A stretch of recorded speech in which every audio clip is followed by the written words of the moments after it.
चलिए, अवतल दर्पण की फोकस दूरी एवं वक्रता त्रिज्या में संबंध ज्ञात करना है। देख लेना भाई, ये महत्वपूर्ण है, ठीक है ना, इस चैप्टर से आ सकता है। तो सबसे पहले हम क्या करेंगे, अवतल दर्पण ये बना लेंगे, तो इसको नाम भी देंगे इस बार। तो माना एक्स वाई, ये क्या है आपका, एक अवतल दर्पण है। जल्दी से साथ में बनाते भी जाइए और समझते भी जाइए डायग्राम को, ठीक है ना। दिखना इधर, माना एक्स वाई क्या है, एक अवतल दर्पण है जिसका ध्रुव क्या है, पी है। अगर डायग्राम समझ में आ गया तो जितना 4 5 6 लाइन लिखना है वो आपको पूरा याद हो जाएगा, समझ में आ जाएगा, लिख सकते हो भाई, ठीक है ना। ये आपका क्या है, ध्रुव है, और ये आपका मुख्य अक्ष है, ठीक है। अब ध्यान से देखना, क्या है कि माना एक्स वाई एक अवतल दर्पण है जिसकी ध्रुव क्या है, पी है, क्लियर है। अब इस पर हम क्या करेंगे, मुख्य अक्ष के समांतर एक प्रकाश किरण ए बी, तो यह रहा आपका मुख्य अक्ष, और मुख्य अक्ष के समांतर एक प्रकाश किरण इस तरीके से, जिसको हम नाम क्या देंगे, ए बी। ये मुख्य अक्ष के समांतर क्या होती है, आपतित होती है, और बिंदु बी से टकराने के बाद कहां से होकर गुजरती है, फोकस से होकर, यानी कि परावर्तन के पश्चात इस तरीके से फोकस से होकर क्या होता है, गुजरता है। आ रहा है क्या समझ में, ठीक है ना भाई, इतना समझ में आया, फोकस से होकर गुजरता है। अब ये आपतित किरण है, ठीक है ना भाई। अब हम क्या करेंगे, बी से, यहाँ पर आपका क्या होता है, वक्रता केंद्र, अगर आपको मालूम होगा तो बिंदु बी से सी पर एक लंब डालेंगे। तो इस तरीके से इसको डालना, चाहो तो आप डैश डैश भी कर सकते हो, और या तो आप सॉलिड लाइन भी क्रिएट कर सकते हो, ठीक है। इस तरीके से बिंदु बी से बिंदु सी पर क्या करेंगे, अभिलंब डालेंगे या लंब खींचेंगे, ठीक है।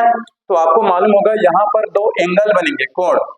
जो आपतित किरण होती है यानी कि डाला गया, ये क्या है आपका, ठीक है ना भाई। तो यहाँ पर कौन सा कोण बनेगा, आपको बताया था अपवर्तन कोण और परावर्तन कोण। तो अपवर्तन कोण बनेगा, तो यहाँ क्या होगा, आई। अपवर्तन कोण को किससे प्रदर्शित करते हैं, आई से। अब यहाँ से परावर्तित हो रहा है, तो परावर्तित होने के बाद इस तरीके से जा रहा है, तो उसको क्या बन गया, परावर्तन कोण। तो यहाँ पर क्या बनेगा, आर। क्या इतना समझ में आया क्या। और आपको मालूम होना चाहिए कि जो आपतन कोण और परिवर्तन कोण है वो दोनों हमेशा बराबर होते हैं, ये लिखवाया था नियम में, ठीक है ना भाई। क्या इतना डायग्राम समझ में आ गया, ठीक है। चलिए, अब इसमें क्या करना है, अब इसका डेरिवेशन करना है, वही जो यहाँ पर पूरा बोले हैं उसी को शब्दों में लिखना है। क्लियर है कि माना एक्स वाई एक दर्पण है, अवतल दर्पण है जिसका ध्रुव पी है, फिर इसके मुख्य अक्ष के लंबवत, इस अवतल दर्पण के मुख्य अक्ष के लंबवत एक प्रकाश किरण ए बी आपतित होती है, और बिंदु बी से परावर्तन के पश्चात फोकस से होकर निकल जाती है या गुजरती है। अब बिंदु बी से बिंदु सी पर एक अभिलंब खींचते हैं, जहां पर ये आपका आपतन कोण और ये परावर्तन कोण, इतना पूरा लिखना है, ठीक है। लिखे, चलिए ध्यान से देखना। तो फिर माना एक्स वाई एक अवतल दर्पण है जिसका ध्रुव पी है, जिसका ध्रुव पी है। यहां तक समझ में आ रहा है ना, देखते जाना भाई, डायग्राम के अनुसार ही हम लोग लिखेंगे, ठीक है। जिसका ध्रुव क्या है, पी है। अब एक प्रकाश किरण ए बी, अब एक प्रकाश किरण ए बी मुख्य अक्ष के समांतर आपतित होती है, मुख्य अक्ष के समांतर, ठीक है, मुख्य अक्ष के समांतर बिंदु बी पर आपतित होती है, ये वाले बी पर, बिंदु बी पर आपतित होती है, और परावर्तन के पश्चात फोकस से होकर गुजरती है, और परावर्तित होकर फोकस एफ से, फोकस एफ से होकर जाती है। जितना ये लिख रहे हैं पूरा डायग्राम का ही है भाई, हम लोग लिख रहे हैं वो, ठीक है ना। फोकस F से होकर जाती है। अब बिंदु B पर एक अभिलंब, अब बिंदु B पर एक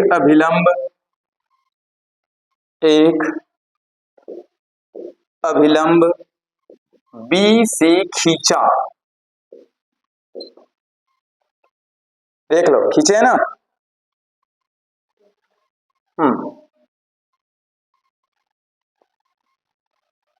इतना समझ में आया। अब परावर्तन के नियम से ध्यान से देखना क्या होता है। परावर्तन का नियम क्या बोलता है कि आपतन कोण और परावर्तन कोण क्या होते हैं, आपस में बराबर होते हैं, ठीक है ना भाई। तो अब लिखेंगे, अब परावर्तन के नियम अनुसार, परावर्तन के नियमानुसार क्या होता है, आपतन कोण बराबर परावर्तन कोण, यही होता है। दोनों कोण आपस में बराबर होते हैं ना भाई। आपतन कोण और परावर्तन कोण क्या होते हैं, आपस में बराबर होते हैं। इधर ध्यान दीजिए। तो चलिए बताइए, यहां पर अगर आपतन कोण लिखे तो कौन दिख रहा है, ABC, यह है ना आपका आपतन कोण। ये रहा एंगल का साइन ABC इक्वल, ठीक है ना। और परावर्तन कोण, परावर्तन कोण क्या होगा, CBF, ये दिख रहा है CBF। तो इसकी जगह हम क्या लिख सकते हैं, I इक्वल R। क्या ये चीज समझ में आया क्या, इतना समझ में आ रहा है कि नहीं आ रहा, पहले बताओ। परावर्तन के नियम अनुसार आपतन कोण और परावर्तन कोण बराबर होते हैं, उसी को लिखे यहाँ पर I इक्वल R। क्लियर है यहाँ तक। अब ध्यान से देखना चित्र से। अब आपको चित्र से क्या दिख रहा है उसको देखना कि ये जो आपका CBF है, ये वाला CBF, और एक बार लिखेंगे BCF, ये दोनों क्या होंगे, आपस में बराबर होंगे। किसकी वजह से, एकांतर कोण की वजह से। तो लिखेंगे चित्र से स्पष्ट है कि कौन सा आपका CBF, ये वाला, ठीक है ना भाई, कोण CBF, कोण CBF इक्वल BCF, ये दोनों आपस में क्या है, बराबर है। किसकी वजह से, एकांतर कोण। अगर आप 10th में पढ़े होंगे या 9th में पढ़े होंगे, किसी भी क्लास में पढ़े होंगे, एकांतर कोण, ठीक है ना, उसकी वजह से ये दोनों एंगल आपस में क्या होंगे, बराबर होंगे। कौन सा, ध्यान से देखना, एक एंगल यहाँ बढ़ रहा है वो, और एक एंगल यहाँ बढ़ रहा है वो, ये दोनों आपस में बराबर होंगे। इधर का एक बार तभी तो लिखे हैं CBF, और एक बार लिखे BCF, ये दोनों यहाँ पर जो बनेगा कोण और यहाँ पर बनेगा वो कोण, ये कहलाता है एकांतर कोण, ठीक है ना भाई। तो ये दोनों आपस में क्या होंगे, बराबर होंगे। तो ये दोनों अगर बराबर हैं, मतलब ये आपका CF और BF, ये दोनों भी क्या होंगे, बराबर होंगे। तो ये हो जाएगा CF बराबर BF, ये दोनों आपस में भी क्या होंगे, बराबर होंगे। इसको देना इक्वेशन नंबर फर्स्ट। यहां तक समझ में आ रहा है, ये आपका CF और ये आपका BF, ये दोनों आपस में क्या होंगे, बराबर होंगे। किसकी वजह से, एकांतर कोण की वजह से। अब ध्यान से देखना कि ये जो आपका बिंदु B ध्रुव से नजदीक है, दिख रहा है ना, ये जो आपका बिंदु B ध्रुव से क्या है, नजदीक है। तो ध्रुव से नजदीक होने के कारण क्या होगा कि ये जो आपका PF और ये BF, ये दोनों भी आपस में बराबर होंगे। तो लिखेंगे आगे, परंतु बिंदु P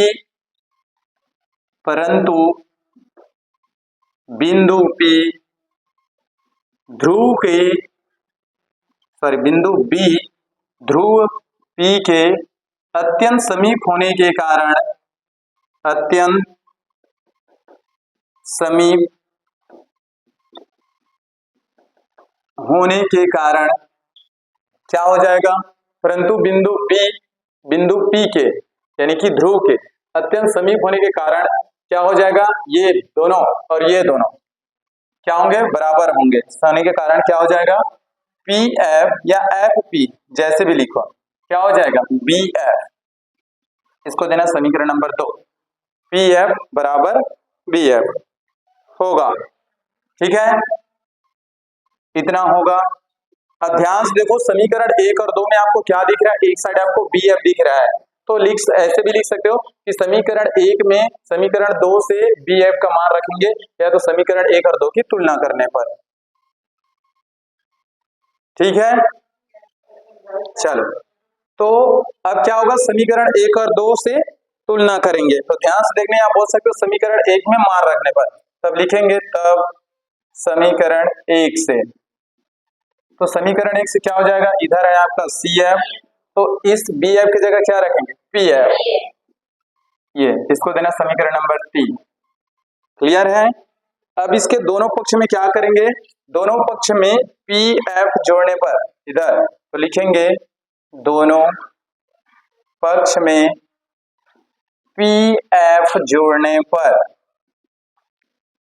PF जोड़ने पर, तो इधर भी PF जोड़ो, तो ये CP और PF, इधर क्या है PF प्लस PF, तो ये जुड़ के 2 बार हो जाएगा।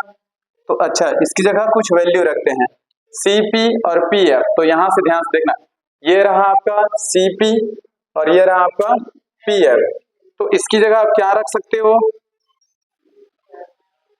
कुछ गड़बड़ हुआ क्या, 1 मिनट, हाँ ये CF है, सॉरी CF है, CF है, लिखने में दिक्कत हुआ है, हाँ गुड, नहीं पूछे वो अच्छी बात है, पूछना चाहिए था, ठीक है ना। CF, ये क्या है CF, तो CF बराबर PF, तो CF PF, इसकी जगह वैल्यू रखेंगे, देखो CF और PF, तो इन दोनों को अगर मैं ऐड करूं तो मुझे पूरा PC मिलेगा, तो लिख दूं इसकी जगह PC या CP, चलेगा ना। कहां से आया किसी को दिक्कत, मुझे CF का मान दिया है, PF दिया है, तो अगर इन दोनों को जोड़े तो मुझे पूरा PC मिलेगा, ये हो गया। अच्छा, ये जुड़ के क्या बनेगा 2PF, एक इधर है एक इधर है, क्लियर है, समझ में आ रहा है ना। अब हम यहाँ पर यूज करेंगे चिन्ह परिपाटी का, हाँ हाँ, ये इस BF की जगह यहाँ से PF को रखें, आया समझ में, क्लियर है ना भाई, हो गया डाउट क्लियर। अब लिखेंगे चित्र से चिन्ह परिपाटी का प्रयोग करेंगे, चित्र से चिन्ह परिपाटी, ये जो आपका डायग्राम बना है वहां से इनकी वैल्यू रखेंगे जी, ये वाला, ठीक है ना भाई, चिन्ह परिपाटी से। तो चलो, हमको यहाँ पर PC और PF की वैल्यू चाहिए, ठीक है ना, तो PC बराबर क्या रखूंगा बताओ, PC, ये P से लेकर C, तो ये क्या है आपका वक्रता केंद्र, वक्रता केंद्र से ध्रुव के बीच की दूरी को वक्रता त्रिज्या कहते हैं, और इसे कैपिटल R से प्रदर्शित करते हैं, और R तो आएगा, लेकिन कौन सा R आएगा, हाँ यही आपको पता करना था, ये आपका माइनस का R आएगा, कैसे पता चला, आप लोगों को समझ में आ गया होगा, हाँ क्योंकि ये लेफ्ट साइड है, और लेफ्ट साइड में मापी गई दूरी हमेशा ऋणात्मक होती है, तो ये हो गया PC का मान। अब हमको चाहिए किसका मान, PF का मान, तो चलो देखो PF यहां से लेकर यहां तक के, तो ध्रुव से लेकर फोकस के बीच की दूरी को फोकस दूरी कहते हैं, और इसे स्मॉल f से प्रदर्शित करते हैं, तो माइनस का f होगा। अब इन मानों को इधर रखना है फिर से, हाँ चाहो तो समीकरण 4 दे सकते हो, जितना मन चाहे दे दो, क्लियर है, उधर का मिटा दूं आप, ठीक है ना भाई।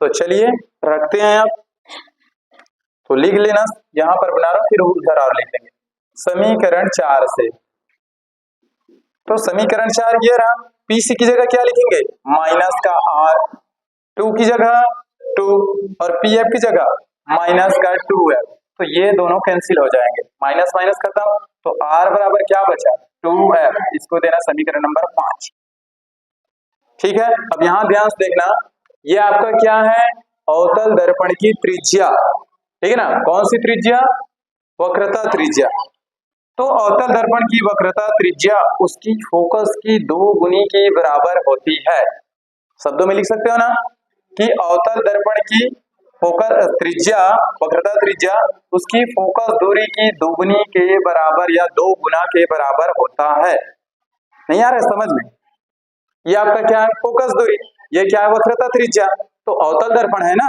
तो अवतल दर्पण की वक्रता त्रिज्या उसकी फोकस दूरी की 2 गुना का बराबर होता है या दुगना बराबर होता है, ये दोनों। ठीक है, लिखे अब उसी को, तो लिखेंगे समीकरण 5 से, एक मिनट इधर का मिटा देता हूं, बस थोड़ा सा बचा है, थोड़ा सा, क्या, हाँ उसमें भी सेम ऐसे ही जाएगा। तो लिखेंगे समीकरण 5 से स्पष्ट है कि वक्रता त्रिज्या, ठीक है ना भाई, किसकी वक्रता त्रिज्या, अवतल दर्पण। तो अवतल दर्पण के बारे में कर रहे हैं, तो यहां मैं नहीं लिखा हूं, चाहो तो तुम लिख भी सकते हो, ठीक है ना, कि समीकरण 5 से स्पष्ट है कि वक्रता त्रिज्या r का मान अवतल दर्पण की फोकस दूरी f के 2 गुनी होती है ना भाई, फोकस दूरी f की 2 गुनी होती है। ये लो, आया क्या समझ में। अब यहीं से एक समीकरण और निकलेगा, अगर मैं यहां से किसका मान निकालूं, f का, ध्यान से देखना इसके बाद, ठीक है ना, अगर मैं यहां से f का मान निकालूं तो ये 2 इधर बटे में आएगा, गुणा में है, तो क्या हो जाएगा आपका f बराबर r बटे 2, इसको देना समीकरण नंबर 6। फिर यहां से क्या लिखेंगे कि अब लिखेंगे फोकस दूरी वक्रता त्रिज्या की आधी होती है। आया क्या समझ में, आ रहा है ना, तो लिखेंगे समीकरण 6 से स्पष्ट है कि क्या, कि फोकस दूरी वक्रता त्रिज्या की आधी होती है। और जिनको नहीं आया समझ में वो पूछ सकते हैं भाई कहां पर क्या हुआ। ये आपका अब अवतल दर्पण की फोकस दूरी और वक्रता त्रिज्या में संबंध क्लियर होता है, कंप्लीट। डू यू अंडरस्टैंड, कहीं कुछ समस्या है, गुड।